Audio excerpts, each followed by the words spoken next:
Welcome to InfoSpark Hub Globe Brief Updates. Subscribe and press the bell icon for updates.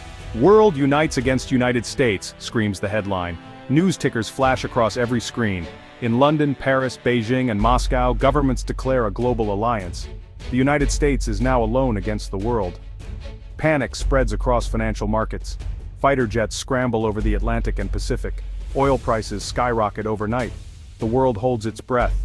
Social media explodes with rumors and fear. In New York, crowds gather in Times Square watching the chaos unfold.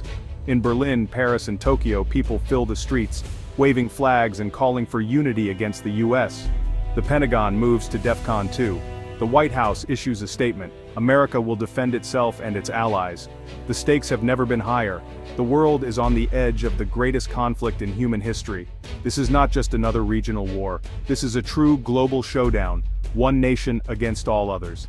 But the question remains, can even the United States survive such a challenge? The world watches as the first shots are fired. The outcome will reshape civilization. But before we predict the end, let's step back and understand how we got here, and what makes the United States so formidable in the first place. Since 1991, the United States has stood alone as the world's superpower. The fall of the Soviet Union left America with unmatched military, economic, and political strength. U.S. aircraft carriers sail every ocean, and its air force can strike anywhere, anytime. American dollars fuel the world economy. Hollywood and Silicon Valley shape global culture. America is protected by oceans, friendly neighbors, and vast resources. Rivals have tried to catch up, but none have matched America's total package. But what if the world united against the US? Imagine a world where every nation, China, Russia, Europe, India, the Middle East, Africa, and Latin America, forms a single alliance. Their only goal: defeat the United States in a conventional war. No nuclear weapons, no doomsday bombs, just tanks, ships, planes, and soldiers. This is not a likely scenario. It is a thought experiment. But it tests every strength and weakness of the modern world. Can the US survive if every other country is its enemy? How would alliances shift? What weapons would matter most? Where would the battles be fought? The world's combined population is over 7 billion. America has just over 330 million. The world's armies and navies dwarf America's in sheer numbers. But numbers are not everything. Logistics, training, technology, and geography all play huge roles. America's military is designed to fight far from home, not defend its own soil. This scenario forces us to look at every aspect of power: land, sea, air, economics, and even cyberspace. It is a test of resilience, innovation, and willpower. The answer is not simple. But the journey to that answer is the real story. America's greatest weapon is its geography. The US is shielded by the Atlantic and Pacific Oceans, vast, stormy, and hard to cross. No foreign army has invaded the continental US since 1812. Any invasion force would need to cross thousands of miles of open water, facing submarines, bombers, and missile defenses. The East Coast is dotted with major cities: New York, Washington, D.C., Boston, Miami. The West Coast has Los Angeles, San Francisco, Seattle. The Gulf Coast is home to Houston and New Orleans. But between these cities lies a vast, rugged interior: the Rocky Mountains, the Great Plains, the deserts of the Southwest. Rivers like the Mississippi and mountain chains like the Appalachians create natural barriers. Even if an enemy force landed, supply lines would stretch thin. The U.S. interstate highway system was built for rapid military movement. American defenders could shift troops and supplies quickly. Guerrilla tactics, local militias, and the world's most heavily armed civilian population would make occupation nearly impossible. No matter how large the invading force, the U.S. homeland is a fortress. Geography makes direct conquest a nightmare.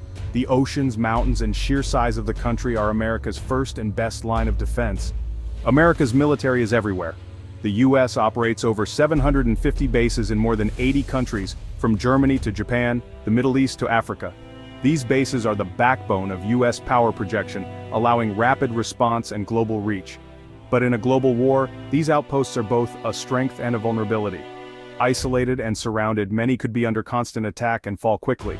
The global base network gives unmatched reach, but also stretches U.S. resources thin.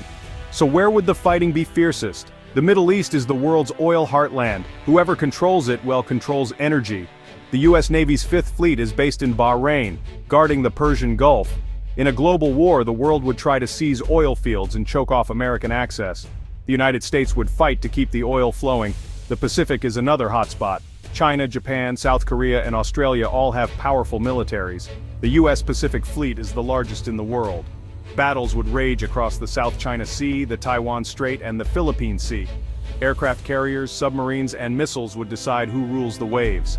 In the Americas, the Panama Canal is the key. It links the Atlantic and Pacific. If the world could seize the canal, it could disrupt US trade and military movement. South America's resources, oil, minerals, food, would become battlegrounds. The US would have home field advantage, but the world would try to open new fronts. These regions would see the bloodiest battles. Control of oil, trade routes, and strategic choke points would decide the fate of the war. America spends more on its military than, the next 10 countries combined. Its defense budget is over $800 billion a year. The US has the world's most advanced tanks, aircraft, and warships. Its defense industry can build new weapons faster than any rival, and, in a long war, this industrial power would be absolutely crucial. But America's real secret weapon is its people. The US has more than 400 million privately owned firearms. Hunters, veterans, and gun owners form a vast, unofficial militia. Invasion forces would face not just soldiers but millions of armed civilians. Every city, town, and farm could become a battlefield. The US also has huge reserves of oil, coal, and food. Its factories can shift from making cars to making tanks, and its railroads and highways can move troops and supplies quickly. In a war of attrition, this industrial and civilian strength would be hard to match. America's military and economic power is honestly unmatched, but the world's alliance would be massive. The outcome would depend on who could sustain the fight the longest. Modern war is not just fought with bullets and bombs, it's fought with bytes and code. The US leads the world in cyber warfare. The National Security Agency and Cyber Command can disrupt enemy communications, sabotage infrastructure, and steal secrets. American tech giants like Microsoft, Google, and Amazon run much of the world's digital backbone. But the world is catching up. China, Russia, Iran, and North Korea have built powerful cyber armies. In a global war, both sides would launch massive cyber attacks. Power grids, water systems, banks, and even hospitals could be targets. Chaos would spread quickly. Civilians would suffer as much as soldiers. The US is highly connected, but also highly vulnerable. A successful cyber attack could cripple the economy, disable military systems, or sow panic. The world's alliance could coordinate attacks from every continent, making defense much harder.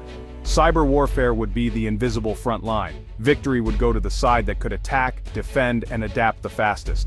In this arena, the US has an edge, but not an unbreakable one. A war between America and the world would not end quickly. It would be a grinding struggle, a war of attrition. The world has the numbers: more soldiers, more factories, more resources. But America has technology, geography, and a population that fights back. Supply lines would be the key. The world would try to blockade US ports, cut off oil, and starve the economy. America would use its Navy and Air Force to disrupt enemy convoys and strike at distant bases. Both sides would face shortages, both would suffer. Over time, the world's alliance might crack. Old enemies, China and India, Russia and Europe, could start to quarrel. Logistics would strain as the war dragged on. America's unity, resources, and industrial power would be tested to the limit. No one would win quickly. The cost would be measured in millions of lives, shattered cities, and a broken world economy. Victory would go to the side that could endure the longest and keep its will to fight. So, who would win? The answer is not clear-cut. America's geography, technology, and industrial power make it almost impossible to conquer. The world's alliance has numbers, resources, and global reach. In the end, the war would likely end in stalemate, or mutual exhaustion. But the real loser would be humanity itself. Cities would burn, economies would collapse, billions would face hunger and chaos. The world order would be shattered. Even if one side won, the cost would be so high that victory would taste like defeat. This scenario is a warning, not a prediction. The power of deterrence, knowing how terrible such a war would be, is what keeps the peace. The world and the United States are stronger together than apart. In the end, the greatest victory is avoiding the fight altogether.